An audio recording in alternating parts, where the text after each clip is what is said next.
Mereka pikir aku ini perempuan bodoh. Suamiku dan seluruh keluarganya sudah sepakat untuk menikahkannya dengan selingkuhannya saat acara keluarga besar mereka, semacam syukuran adat. Mereka tidak tahu bahwa pada saat yang sama, aku sedang menandatangani akta jual beli rumah mewah kami seharga 12 miliar rupiah. Begitu suamiku pulang dari dinas luar kota, dia langsung mengamuk di depan pagar, teriakannya sampai bikin para tetangga keluar mengintip dari jendela. Ya wajar saja. Siapa yang tidak akan syok kalau mengetahui bahwa rumah megah yang kamu banggakan sudah berganti pemilik? Dan yang lebih menarik, hadiah pernikahan dari istri sah baru saja dimulai. Tapi sebelum kita lanjut, tolong ceritakan dulu. Kalian dari mana dan umur berapa? Aku senang sekali tahu siapa yang sedang mendengarkan cerita ini. Selamat menikmati. Veronica Putri Pradana menekan tombol kirim dan bersandar di kursinya. Napasnya terhembus panjang, seolah ia baru saja menyelesaikan lomba maraton. Di kantor konsultan desain tempat ia bekerja, suasana sudah sunyi sejak berjam-jam lalu. Rekan-rekannya sudah pulang, kembali ke rumah, ke makan malam hangat dan keluarga masing-masing. Hanya Veronica yang masih duduk bekerja sampai larut, seperti biasa. Di luar jendela, senja kota Surabaya perlahan turun, membawa hawa panas aspal yang seharian tersengat matahari. Udara malam tetap gerah, AC pun kewalahan mengusir panas yang menempel. Veronica meregangkan tubuhnya. Ada bunyi krek di lehernya, membuatnya mengernyit. 30 tahun, pikirnya getir. Tapi rasanya seperti badan nenek-nenek. Duduk di depan monitor 12 jam sehari memang punya harga. Ia memijat pelipis, memejamkan mata sebentar. Proyek tepi sungai akhirnya selesai. Klien senang. Bonus sudah pasti masuk. Ada kepuasan lembut mengalir di dadanya. Bukan kegembiraan besar, tapi rasa tenang karena sudah melakukan pekerjaan dengan baik. Ia meraih ponselnya. Layar kosong. Tidak ada panggilan tak terjawab. Veronica menekan nomor suaminya. Nada sambung panjang, lalu hening. Dicoba lagi, hasilnya sama. Iya, dia kan lagi meeting. Batinnya. Suaminya, Rama, sedang di Jakarta menemui para pemasok. Mungkin sekarang sedang duduk di restoran mahal, cerita soal proyek konstruksi sambil minum whisky mahal. Veronica tersenyum kecil. Pagi tadi ia mengirim pesan semangat untuk suaminya. Dia membalas dengan emoji hati. Gesto sederhana yang cukup membuatnya hangat. Perlahan, setengah mengantuk, Veronica merapikan meja, menggulung gambar kerja, menyusun map. Pikirannya sudah melayang ke bak mandi hangat dan segelas anggur merah. Rama akan pulang lusa. Mereka akan makan malam bersama. Ia cerita soal proyek barunya, dan Rama cerita soal perjalanannya. Semuanya terasa seperti rutinitas rumah tangga yang normal. Sebelum pulang, tanpa alasan apa-apa, ia membuka Instagram. Scroll, scroll. Foto teman-temannya piknik, iklan skincare baru, resep es buah. Ia tidak benar-benar memperhatikan, sampai tiba-tiba jarinya berhenti. Sebuah foto, begitu terang dan mencolok. Gaun putih, buket bunga, senyuman bahagia. Veronica menatap lama. Matanya membesar, otaknya menolak memproses apa yang ia lihat. Dalam foto itu, berdiri Rama, suaminya, memakai jas yang ia sendiri pilihkan saat ulang tahunnya. Dan di sampingnya, seorang perempuan, sekretaris muda di kantor mereka. Dengan gaun pengantin lengkap, kerudung rendah, riasan sempurna. Foto mereka seperti pasangan sah baru saja menikah. Veronica terpaku menatap layar. Tidak mampu bergerak, tidak mampu bernapas. Detak jantungnya tetap stabil. Justru terlalu stabil untuk momen seperti ini. Ini pasti kesalahan, pikirnya. Mungkin semacam acara kantor dengan kostum, atau sesi foto untuk iklan. Otaknya bekerja keras mencari alasan yang masuk akal. Tapi foto itu penuh orang. Bukan cuma pengantin. Di situ terlihat seluruh keluarga besar Rama. Ibunya, adiknya, para keponakan, sampai tantenya yang tinggal di luar kota. Semuanya berdandan rapi. Semuanya memegang gelas. Semuanya terlihat bahagia setengah mati. Dada Veronica mulai bergetar. Perlahan, takut mengganggu halusinasi, ia melihat siapa yang mengunggah foto itu. Nama tertulis jelas. Ibu Nurjana Pradana, ibu mertuanya. Tangannya mulai gemetar. Captionnya berbunyi, "Selamat untuk Rama dan Christina sayang. Akhirnya kalian berani mengambil langkah penting ini. Semoga rumah tangga kalian sakinah dan bahagia selalu." Akhirnya berani. Kata-kata itu menusuk seperti jarum panas. Artinya, Ini bukan sesuatu yang baru terjadi kemarin. Ini direncanakan, dibicarakan, disiapkan. Dan selama itu yang selama ini bekerja seperti kuda demi keluarga, tidak tahu apa-apa. Veronica scroll ke bawah. Komentar mengalir deras. Cantik banget pengantinnya. Christina selamat datang di keluarga. Alhamdulillah, akhirnya Rama punya calon penerus. Penerus.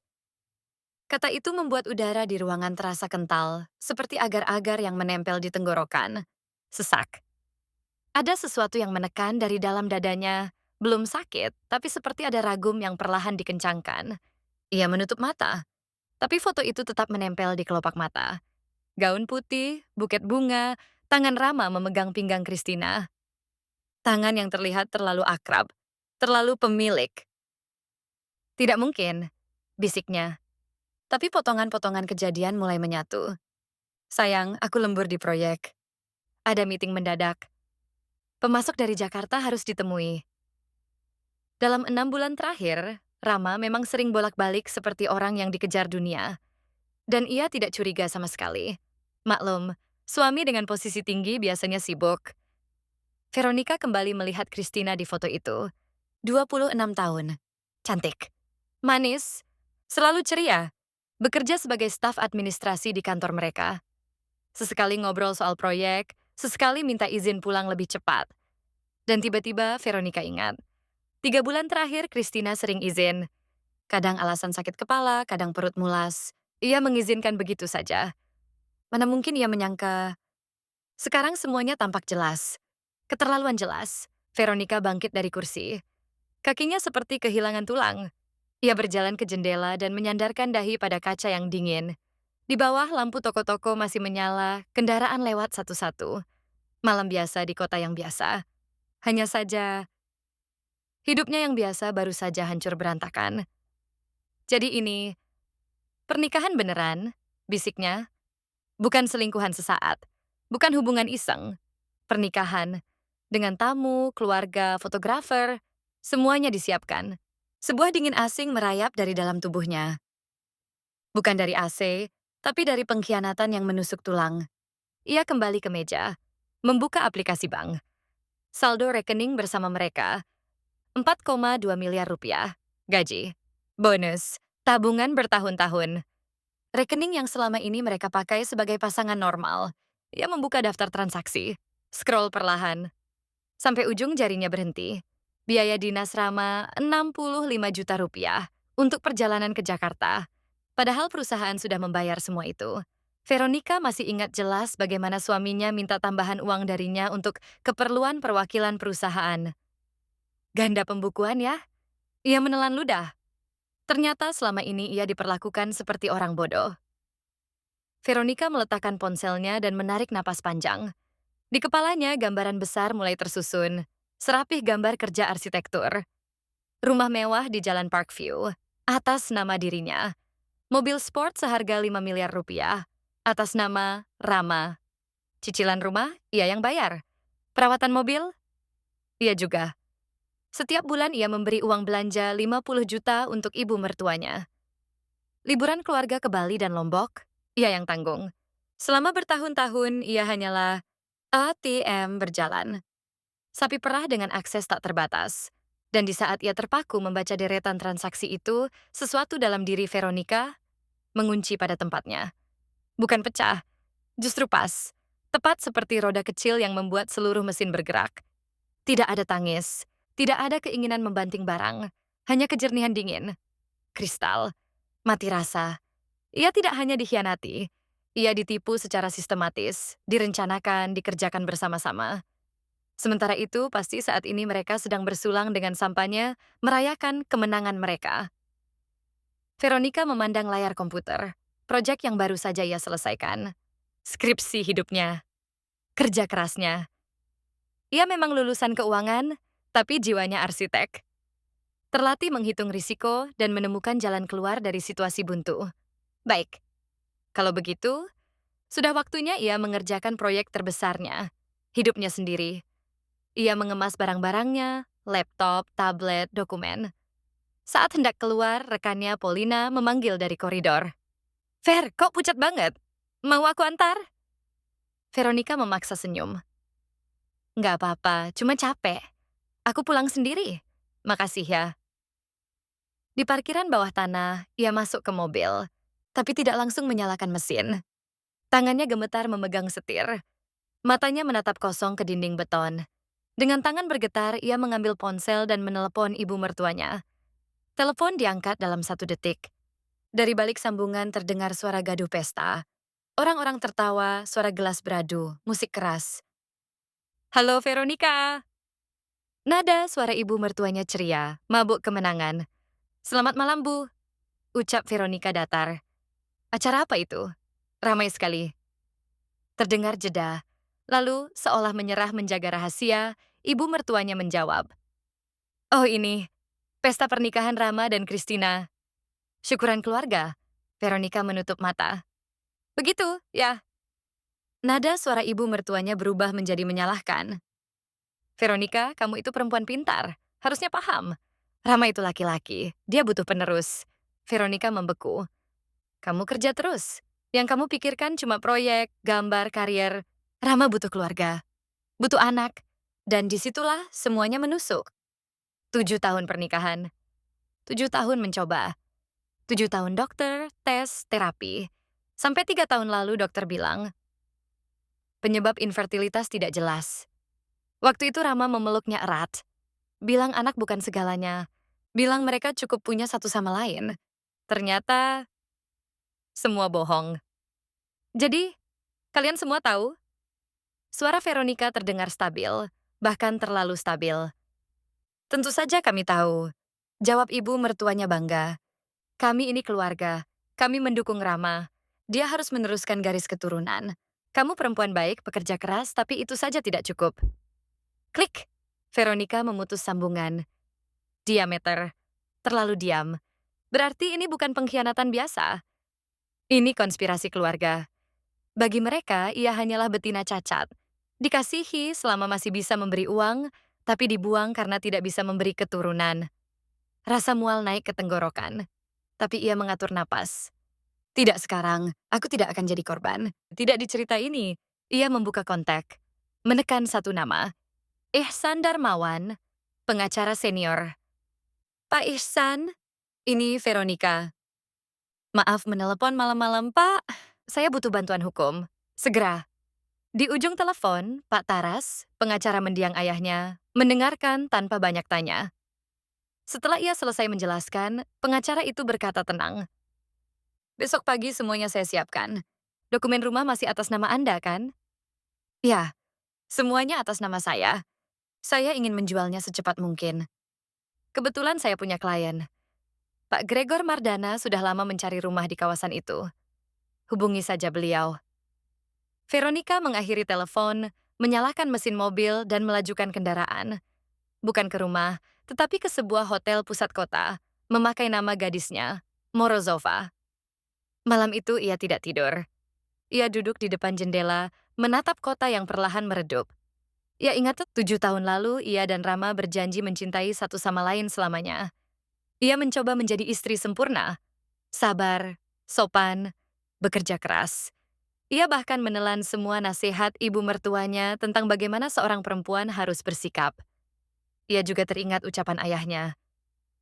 Veronica, ingat, cinta itu cinta, tapi urusan dokumen taruh atas nama kamu. Hari itu ia bersyukur. Setidaknya satu orang pernah memikirkan masa depannya. Menjelang pagi, keputusannya matang. Ia tidak hanya ingin bercerai, ia akan menyelesaikan semuanya sampai tuntas. Kalau perlu sampai pengadilan, agar setiap orang mendapatkan balasannya.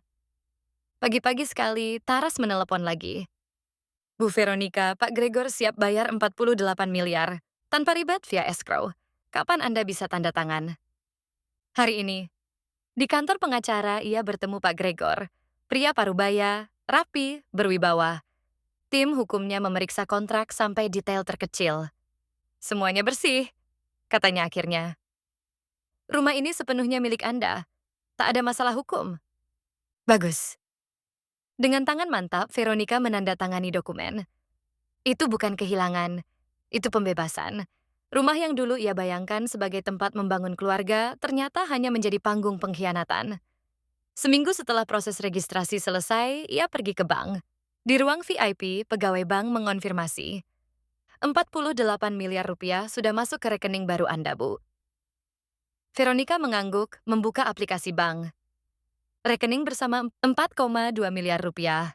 Dengan satu gesekan jari, semuanya ia pindahkan ke rekening pribadinya. Kemudian ia berkata kepada pegawai bank, tolong blokir semua kartu Rama, semua. Sekarang. Sekarang juga, Bu? Ya, sekarang.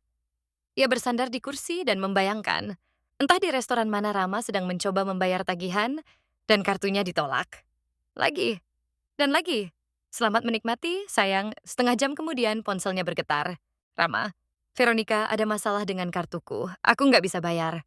Tolong telepon bank. Mungkin sistem error? Veronica tersenyum tipis, mengetik perlahan. Mungkin limit kamu habis. Pulang saja. Aku punya kejutan besar untukmu dan Christina. Kirim. Blokir kontak. Selesai. Biarkan dia berpikir keras. Keesokan harinya, Veronica datang lebih awal ke kantor. Ia naik ke lantai direksi, mengetuk pintu ruang CFO. Oleg Fikra, direktur keuangan yang sudah lama mengenalnya, melihatnya dengan bingung. Bu Veronica, ada apa? Kelihatannya serius sekali. Betul, ini penting. Ia menutup pintu. Duduk di depannya. Nada suaranya berubah tajam, tenang, memerintah. Saya butuh semua laporan keuangan atas nama Rama Knyazev, 8 bulan terakhir. Biaya dinas, biaya representasi, pembayaran vendor. Oleg langsung tegang. Tentu, saya buka sekarang. Ia menyalakan laptop. Boleh saya tahu ada apa, Bu? Dugaan penggelapan, ujar Veronica tenang. Oleg Fikra, direktur keuangan, terdiam kaku. Rama?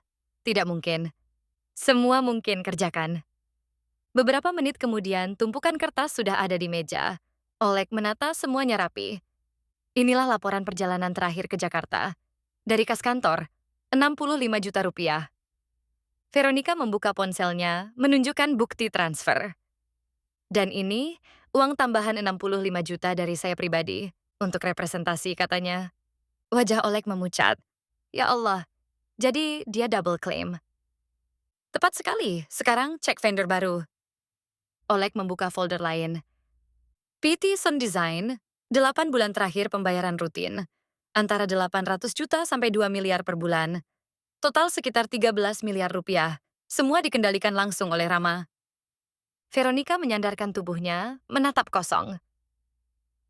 13 miliar. Untuk proyek fiktif. Baik, saya cek perusahaannya. 10 menit kemudian, hasilnya keluar. Pendiri, Kristina Levitskaya.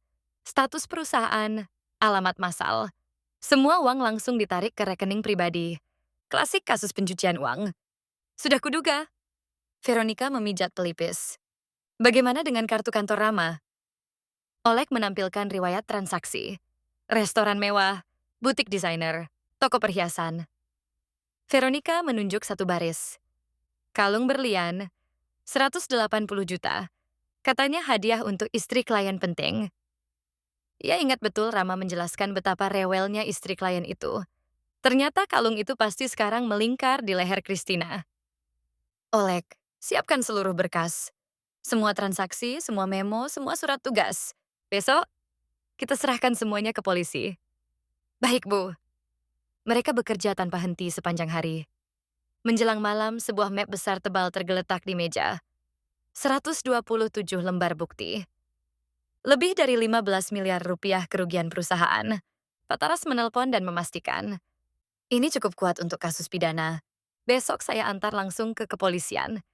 Dan tolong siapkan surat pemecatan, Rama dan Christina, pelanggaran berat, tanpa pesangon. Langsung saya proses. Malam itu, Veronica kembali ke hotel. Ia duduk di tepi jendela, membuka map itu. Halaman demi halaman. Dingin, tenang, tanpa emosi. Besok, hidupnya akan mulai dari awal. Sabtu, tengah hari. Matahari membakar kota. Sebuah taksi berhenti di depan gerbang rumah mewah. Dua orang keluar. Rama dan Christina, gosong matahari, kusut setelah perjalanan panjang dari Bali. Rama menekan remote. Gerbang tidak bergerak. Ia mencoba lagi. Sunyi. Apa-apaan ini? Gumamnya. Ia menghampiri pos satpam.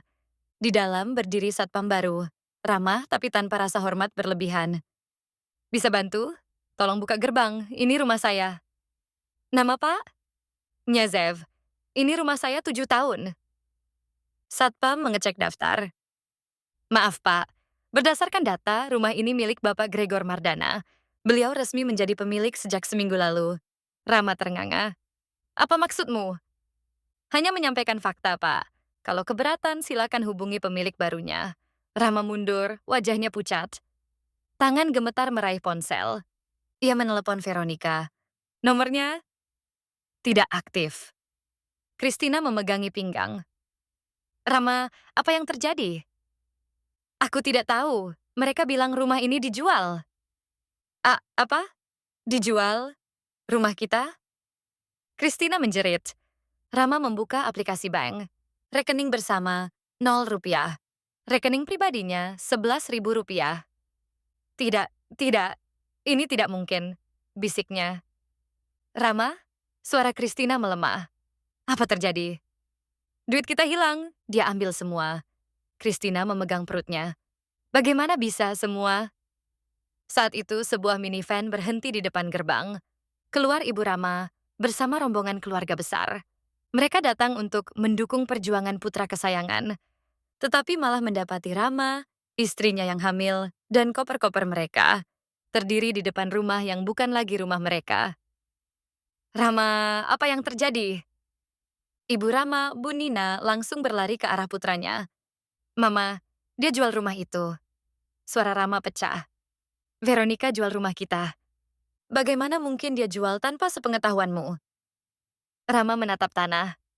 Itu, rumah itu atas nama dia. Gumamnya. Mulut Bu Nina terbuka, lalu menutup perlahan. Keluarga besar saling pandang, bingung dan panik. Tapi kamu bilang rumah itu harta bersama. Teriak tantenya. Aku pikir, dia bakal pindahkan nama. Kita kan keluarga. Suara Rama memudar. Christina langsung menangis histeris. Kamu janji Rama, kamu janji rumah besar buat kita. Kamu bilang kita bakal tinggal di sini. Christine, tenang dulu. Jangan suruh aku tenang. Teriak Christina. Bu Nina pun meledak, berbalik memarahinya. Diam kamu, ini semua gara-gara kamu yang merusak keluarga anak saya. Bukan saya, jerit Christina. Kalian semua, kalian bilang Rama kaya raya, kalian bilang dia punya apa saja, kalian bohong. Tetangga-tetangga mulai keluar, mengintip dari balik pagar. Pertunjukan gratis, keluarga kacau balau di depan rumah orang lain. Rama duduk di trotoar, memegangi kepala. Semua hilang, semuanya hancur. Saat itu sebuah mobil kurir berhenti. Kurir membawa kotak besar bertali emas. Untuk Bapak Rama Knyazev, tanda tangan Pak. Rama bahkan tidak berpikir panjang, langsung coret tangan di tablet dan membuka kotak itu. Di atasnya, kartu ucapan dengan tulisan tangan yang sangat familiar. Selamat atas pernikahan kalian, ini hadiah pertama. Wajib dibuka. Dengan cinta Veronica. Christina merebut kotaknya. Cepat buka, mungkin uang... Bukan, desah Rama, sudah pasrah. Tapi ibunya sudah menghancurkan bungkusannya. Di dalamnya, 2 amplop dengan logo perusahaan Alta Design. Mereka membukanya. Di dalamnya tertulis, surat pemecatan. Pelanggaran berat, penggelapan dana perusahaan, tanpa pesangon. Pengembalian wajib, 15 miliar 600 juta rupiah. Kertas itu jatuh dari tangan Christina. Ini bohong. Nggak mungkin. Nggak mungkin. Rama merogoh dasar kotak dan menemukan sepucuk catatan. Perusahaan Alta Design 92% milik saya. Kamu hanya karyawan biasa. Kini, karyawan yang sudah dipecat. Dan hadiah utamanya masih menunggu. Bu Nina memegangi dadanya, terhuyung, dan jatuh duduk di aspal. Keluarga besar panik. Christina menjerit, menyalahkan semua orang. Rama hanya duduk kaku, tatapan kosong. Sampai akhirnya, datang 2 mobil polisi. 2 petugas menghampiri kerumunan. Harap tenang semuanya. Salah satu petugas menatap mereka satu persatu. Knyazev Rama, Levitskaya Christina, kalian ditetapkan sebagai tersangka kasus penggelapan dana perusahaan Alta Design. Total kerugian, 15 miliar 600 juta rupiah. Rama berdiri tergagap. Itu bohong, itu semua dendam istri saya. Dia mau menjebak saya. Kami punya dokumen lengkap. Jawab polisi dengan tenang. Silakan ikut ke kantor untuk pemeriksaan. Aku hamil. Kalian tidak boleh, teriak Christina. Sesuai hukum, semua warga diperlakukan sama. Saat itulah sebuah Lexus hitam berhenti di depan gerbang. Pintu terbuka. Keluar Veronica. Elegan. Dingin. Dengan kacamata hitam dan setelan kerja sempurna. Di belakangnya pengacaranya, Pak Taras, membawa sebuah map besar.